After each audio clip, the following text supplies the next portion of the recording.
Good morning or afternoon, and welcome to the HGST Channel Marketing Webinar, Differentiate and Reduce TCO with HGST Storage. Today we will uncover how to distinguish yourself from your competition and develop new revenue streams.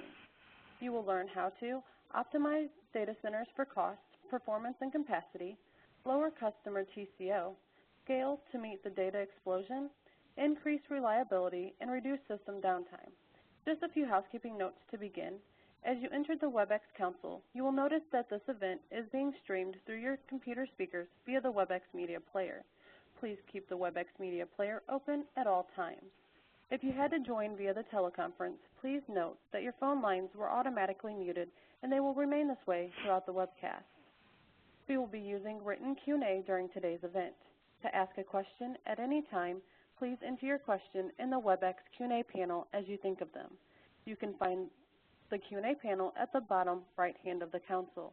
If you are in full screen mode, it will be located at the top of the screen to the far right. Just click on the arrow and select Q&A from the drop-down menu.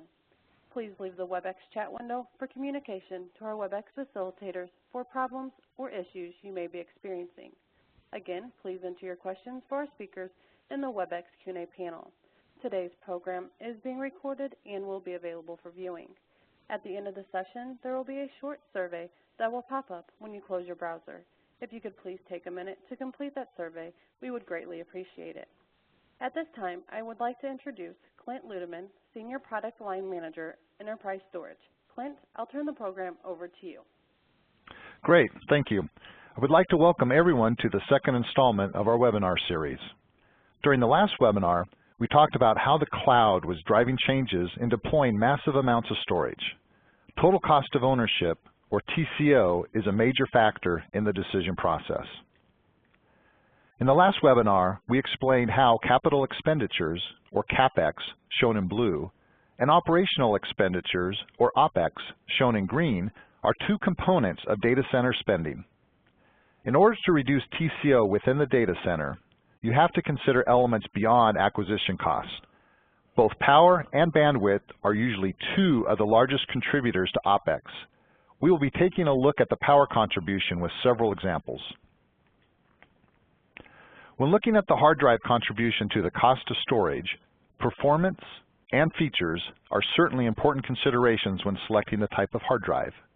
Today, we're going to dig a little deeper into the individual factors that impact TCO beyond acquisition cost, including reliability, power consumption, and storage density.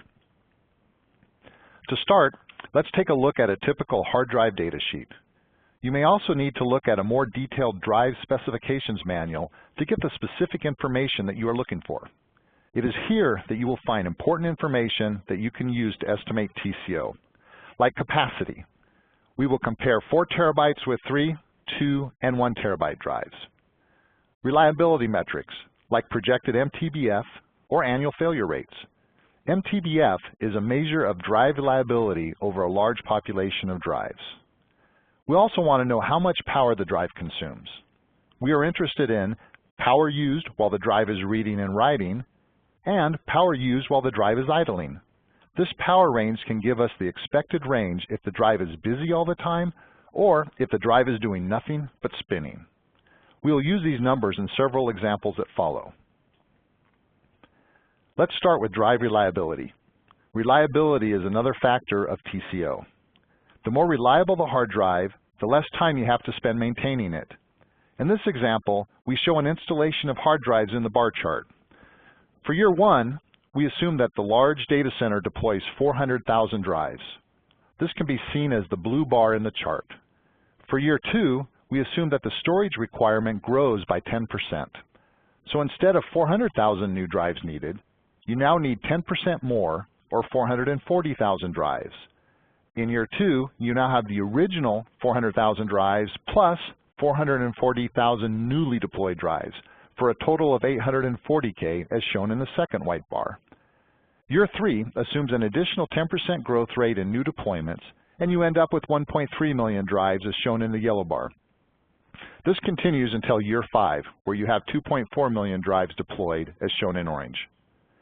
Given the fact that hard drives are mechanical devices, failures do occur. if a drive has 2 million hour MTBF rating, it is expected to have 40% fewer failures than a drive rated at 1.2 million hours, all over the useful life of the drive. Of course, when dealing with MTBF, you're talking about statistical failures over a large population of drives. This 40% difference means that, on average, drives with a lower MTBF will see higher incremental failures when compared to a higher rated drive. This is shown on the chart with the red line. The red line shows cumulative incremental failures expected from a drive with a lower MTBF rating. In this example, over a 5-year cycle, a deployment of 2.4 million low MTBF drives is expected to see 20,000 more drive failures over the 5-year period than with a drive rated at 2 million hours. If you are replacing a failed drive in a RAID configuration, you will experience degraded performance while the RAID is rebuilding. In a replicated environment, you will have missing capacity and be required to replicate the data elsewhere to maintain system integrity. There's also a cost associated with actually determining that the drive has failed, and then physically identifying the location of the drive and initiating a replacement. If you were to place a $100 cost per incident, this additional cost would be $2 million by year 5. And this assumes that your drives are covered by a 5-year warranty. Otherwise, you would have to purchase replacement drives. This would be the case if desktop drives with lower warranties were used. And the amount would be even greater when comparing an enterprise drive over a typical desktop drive, since desktop drives are not usually designed for enterprise-type duty cycles and have much lower MTBF ratings. As a review, we've just explained how long-term reliability, or MTBF, affects TCO, including the acquisition cost for replacing drives that fail outside of the warranty period. The cost of power consumption is a key component when determining the TCO. So let's take a look at how you determine the cost of power. First, you need to understand the drive's power consumption in watts. Second, you apply this over a period of time in total number of hours and divide by 1,000 to keep the unit straight. Third, you apply a power cost, dollars per kilowatt hour. This provides the cost of the power consumed by the drive. Later, we will expand upon this and include cooling cost and data center efficiency. Let's look at an example, a 1-watt saving in a large deployment. If you look at 1-watt savings over 5 years and then multiply that through a typical server configuration that contains 12 hard drives per server, and then multiply that by 25,000 servers, you end up with 13 million kilowatt hours of electricity used. In the U.S., the rolling 12-month average for commercial electricity is a little over 10 cents per kilowatt hour. This is the amount that your typical corporate data center or co-location facility would pay. The industrial rate is a bit lower at around 7 cents, and is the rate that a large data center might pay if it was strategically located within the United States. In other parts of the world, such as the European Union and Japan, the cost of electricity runs much higher. So 1 watt saved at 10 cents per kilowatt hour is over $1.3 million using the commercial rate, and just under $900,000 when using the industrial rate of almost 7 cents. In reality, spinning 5 disks takes a certain amount of energy, and it's tough to wring out a watt in a hard drive unless you actively use the advanced power management modes. However, if you consider watts per terabyte, the situation improves dramatically. You can effectively cut your storage watts in half when comparing a 2 terabyte drive to a 4 terabyte drive on a watts per terabyte basis. Even more power and capital expense is saved when you eliminate the additional servers, battery backups, and networking gear. Let's look at a couple of examples that demonstrate the efficiency gained by using higher capacity drives. Let's build out a video server. We will start with a large 4U server case and dual power supply. A video server needs a large amount of storage, plus it needs a certain amount of CPU power to move the video around. A reasonable approach might be putting in 2 SATA host bus adapters that can connect 16 drives each for a total of 32 drives. Add in a pair of SSDs for performance and a 10 gigabit per second Ethernet card, and you're ready to start serving video. Yeah, I suppose there's a little bit of critical software development that also needs to be completed, That is an exercise I will leave to the listeners. So in our video server example, if we use 4 terabyte drives in those 32 slots, you end up with 128 terabytes per server. On the other hand, if we choose 3 terabyte drives, the server can only hold 96 terabytes. So if our video library requires 384 terabytes, we will end up with 4 servers when using the 3 terabyte drives, or 3 servers when using 4 terabyte drives.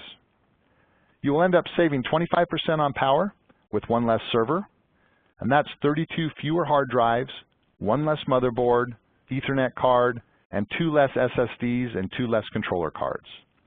With 25% less components, you would expect 25% less cooling, 25% less rack space, and 25% less weight. Of course, both configurations need to consider performance requirements, but if both configurations meet the performance requirement, you can clearly save 25% on the various TCO metrics by simply using a 4 terabyte drive instead of a 3 terabyte drive. The previous example was a high-density video server with 32 drives. Another common deployment we have seen uses a smaller 2U server, each containing 12 drives. Let's see what happens when we scale this configuration up to a 3 petabyte storage solution. To start, each server has 12 drives as shown on the right. With 12 4 terabyte drives, each server holds 48 terabytes. If you stack 20 servers into a standard 42U rack, this will provide 960 terabytes, or just under 1 petabyte of total storage per rack. Plus, you'll still have room left in the rack to put a network switch. To reach the goal of 3 petabytes is pretty simple. With each rack holding 1 petabyte of data, you would just deploy 3 racks. You will notice that I am rounding up slightly in order to simplify the discussion. So if we require 3 racks of servers using 4 terabyte drives, how would this compare if we use lower capacity drives? That's right.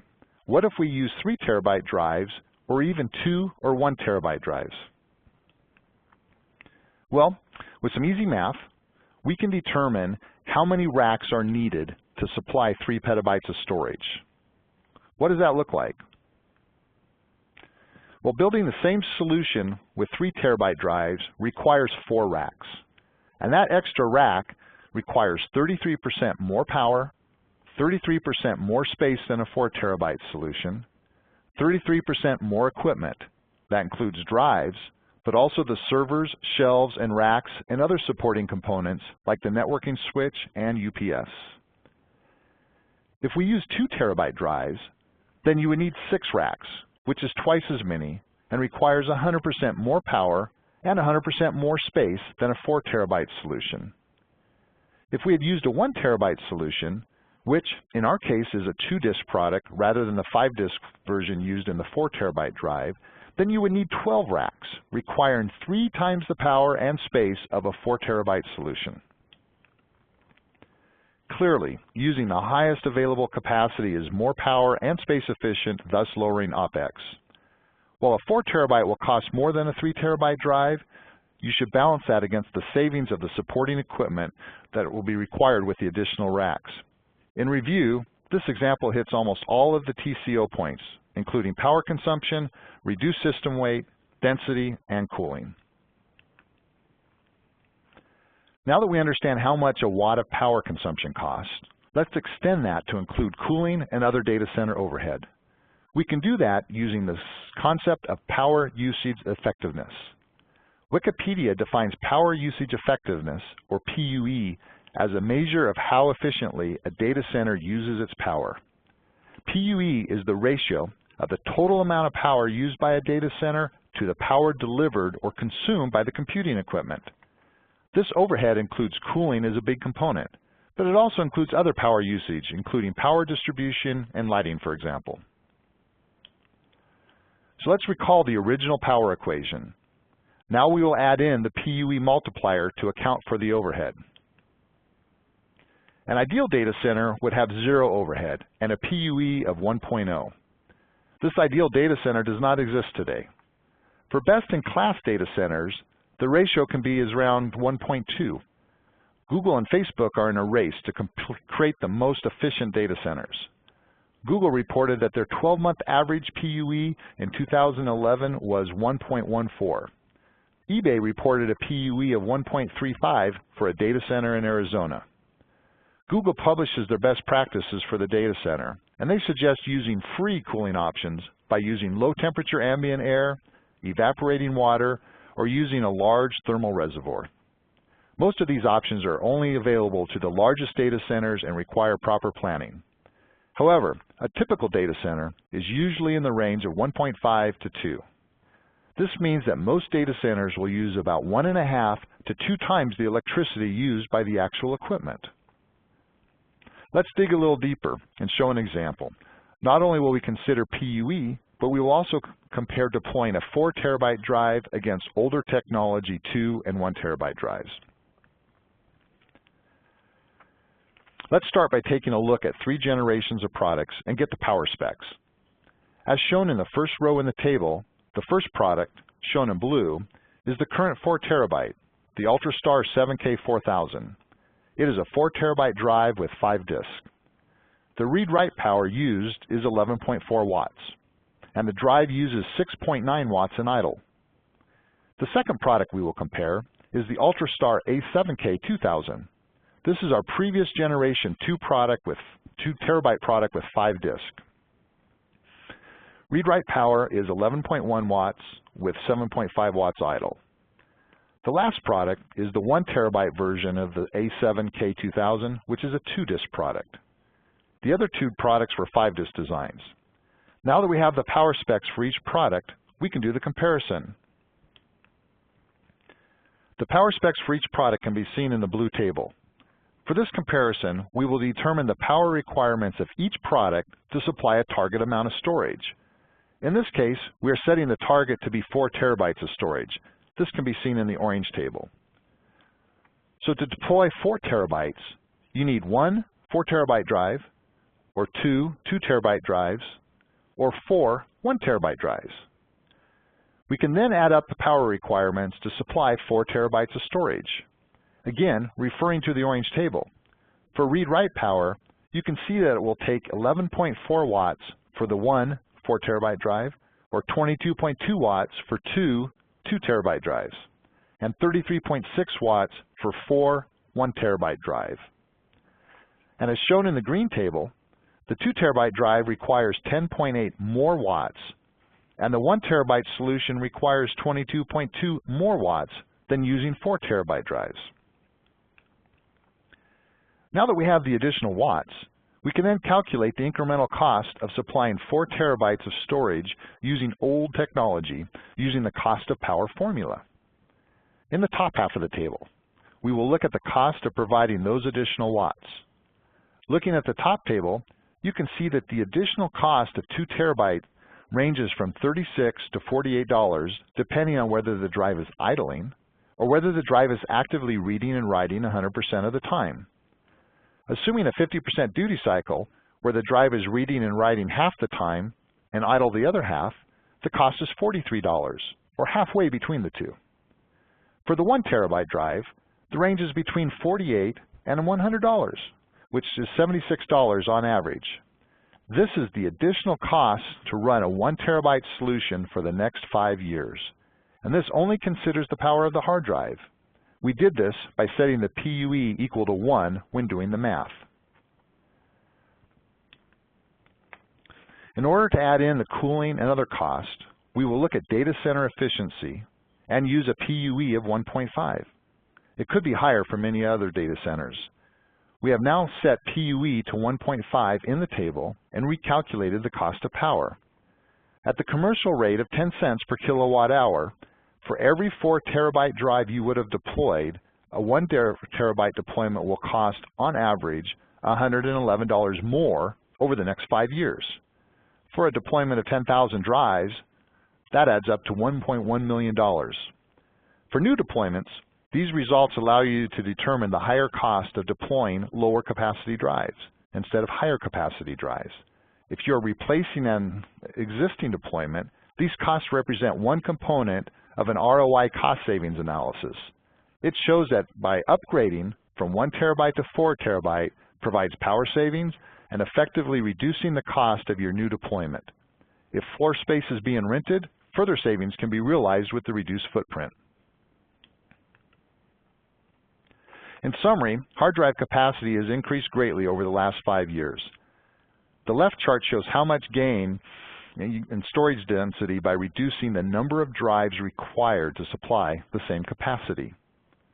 The middle chart shows the savings in servers and racks that are required to provide the same level of performance and capacity. In the same way that keeping an army of old, slow servers running is not efficient, the same applies to lower capacity hard drives. As the right chart shows, not only is the drive's power per terabyte reduced, but cooling costs are greatly reduced with fewer drives required to supply the same capacity. The best way to reduce TCO is to use the highest drive capacity available.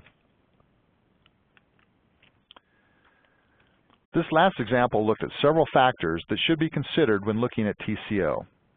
Using the highest quality drives will reduce your cost. Considering the MTBF is one way to do that, and of course you should correlate that with your own experiences. Moving up to the highest capacity is an effective way to reduce your TCO. In its simplest form, the higher capacity reduces power per terabyte usage by simply dividing by 4 terabytes instead of 3 terabytes or even 2 or 1 terabyte. Using 4 terabyte drives is a big win. Hopefully you found today's webinar useful and you can start the conversation with your customers around the TCO benefits of choosing the right hard drive. Higher capacity translates into lower power consumption and lower cooling efficiency. Higher capacity also translates into lower footprint and system weight. And of course, reliability is a key for reducing replacement costs. And keeping your data center running at a maximum efficiency and at full performance. I think we might have a time to answer a few questions here. And just as a reminder, if you do want to ask any questions, just put them in the Q&A panel located in the bottom right hand of the console.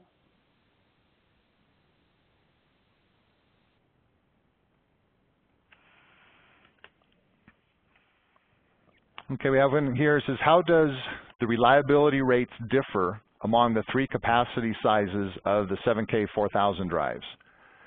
So in the case of ours, we have a 2, 3, and 4 terabyte version of the 7K 4000 series, and all of those drives do have the same 2 million hour MTBF rating on our UltraStar. In the examples that I use, when I use prior generations, the A7K 2000 series, that actually had a 1.2 million MTBF rate.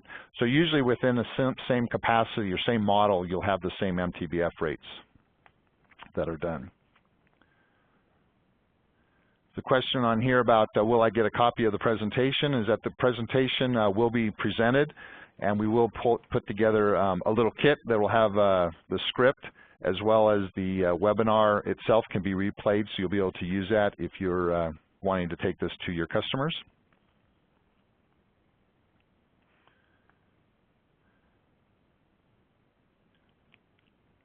Here's another one here. It says, well, with the acquisition from Western Digital, will HGST continue to manufacture and support their drives in the years to come, or eventually be overcome by Western Digital? And the answer on that is, from a regulatory standpoint, we are required to operate as a completely independent company from Western Digital. So as such, we will continue to make and support our drives completely independent from WD.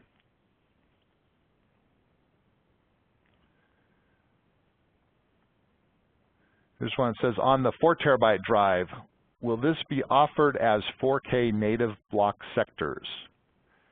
So in early April, we started shipping our 4 terabyte advanced format enterprise drive.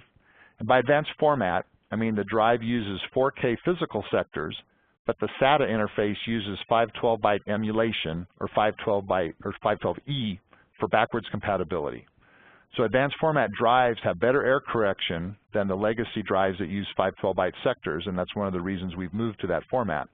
This will become even more important at higher capacities where we're pushing areal density. So our cloud data center customers have been taking advantage of advanced format drives. But we will be offering for those customers who are not ready for advanced format, we will offer 512 byte native solution for those legacy applications. We have no plans to offer a 4K native solution on SATA. This would apply a 4K SATA interface, which we're not going to do. However, on SAS drives, we do see the industry moving to a 4K native option, and you'll probably see that on future products.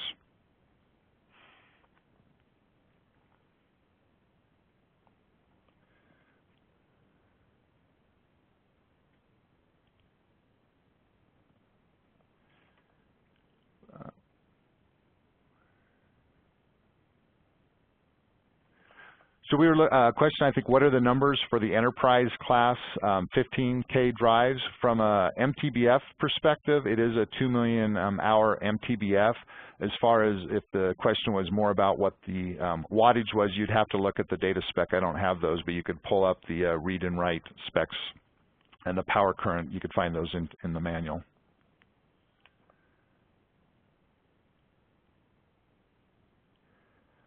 Here's a question that talked about 4 terabyte drives. Are they in good quantity in the channel today? And the 4 terabyte drive has been released. We have a version, the 512E advanced format version, as I said, was released in April.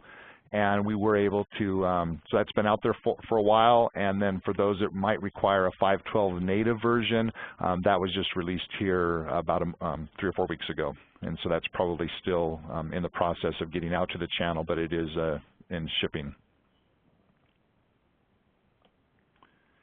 And I think that's it. As far as time on here, we're running out, so I'll hand it back to you. All right, and I just wanted to thank everyone for joining us today, and also, Clint, thank you so much for presenting for us. Also, just a reminder that as you close out your browser, a short survey will pop up.